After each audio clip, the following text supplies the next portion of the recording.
জীবন এতটা সহজ না। তুমি ব্যর্থ হলে সেটার ভাগীদার শুধু তুমি, আর তুমি যে সফল হও তার ভাগীদার সবাই।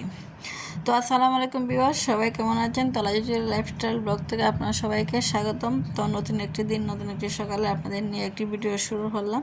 তো আশা করি সবাই ভিডিওটি দেখবেন, আর ভালো লাগলে লাইক কমেন্ট করবেন। আপনাদের লাইক কমেন্টে আমার একটি ভিডিও বানার অনুপ্রেরণা। তো এই সারাদিনের কাজকর্ম নিয়ে আপনাদের মাঝে হাজির হলাম। আসলে জীবনে অনেক ধাপ পাড়ি দেওয়াটা অনেক কষ্ট।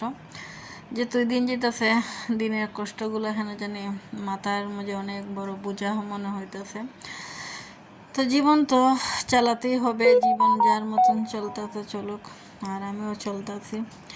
আসলে এখন থেকে দেখলাম মানুষের সাথে মিশার চেয়ে গাছের জল দেওয়া ভালো, গল্পের বই পড়া ভালো, সিনেমা দেখা ভালো, ছবি আঁকা ভালো, গান শোনা ভালো, রান্না করা ভালো, নিজেকে নিয়ে গিফট দেওয়া ভালো, নিজের কথা জমে থাকাগুলো কাউকে বলার চেয়ে লিখে ফেলাও ভালো, ভালো ছাদে বসে আকাশ দেওয়া ভালো, জমানোর ছুটিতে নিজেকে নিয়ে পাহাড়ে যাওয়াও ভালো।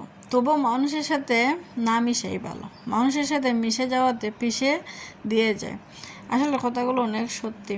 এটা হয়তো একটা আমি শুনছি, আমার অনেক ভালো লাগছে কথাগুলো। আমরা যে তুই মানুষের সাথে মিশি না, এখানে দেখবেন আপনার নিজের মানুষগুলো, আপন মানুষগুলো আপনাকে কষ্ট দেবে। আপনার দুর্বলতা কিন্তু আপনার নিজের মানুষগুলোই জানে, দূরের মানুষগুলো কেউ জানে না। আর যেহেতু কাছের মানুষ আছে তারাই আপনাকে দুঃখ হোক, কষ্ট হোক, সব কিছু তারাই দিবে। আঘাতটা কিন্তু তারাই দিবে। সামন্তে কিন্তু ছুরিটা মারে আপনজনই, পিছন পাড়া প্রতিবেশী তো আছেই, আত্মীয় স্বজনটাই মনে করি খুব বেশি ওই। কারণ পিছনে ছুরি মারার চেয়ে সামনে ছুরি মারাটা কিন্তু অনেক কষ্টদায়ক।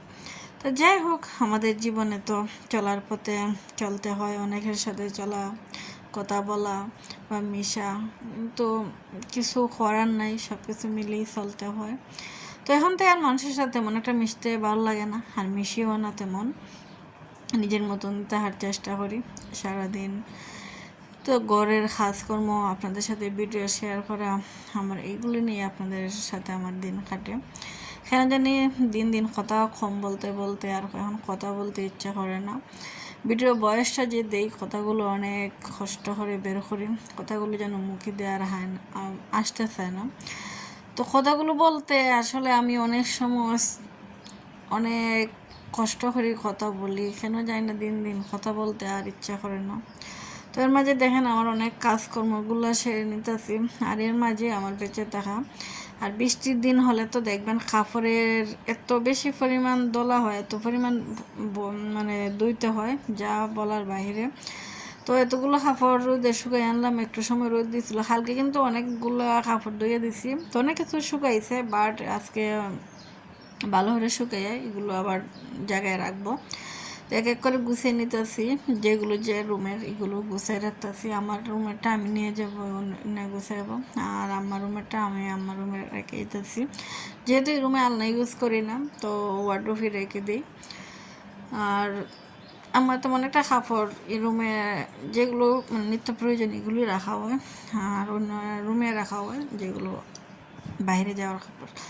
তো এক এক করে সব কিছু গুছিয়ে নিতেছি। এদিকে মেয়েও আসার সময় হইতেছে, ওর খাবার গোসল। আর দেখবেন এই সময়টা এখানে জানি তাড়াহুড়া করা লাগে, যেহেতু ওর একটা পরে আসার টিফিন খাওয়ার জন্য। তো টিফিন আগে তো আমার রান্নাটা কমপ্লিট করতে হয়। আপনারা তো দেখলেন আজকে অনেক কিছু রান্না করলাম, অনেক সময় হয়ে গেছে। তার মাঝেও আজকে অনেক কাজ করলাম। তো কাজটা আসলে আমার 2 দিনে মিলাই করা হয়েছে।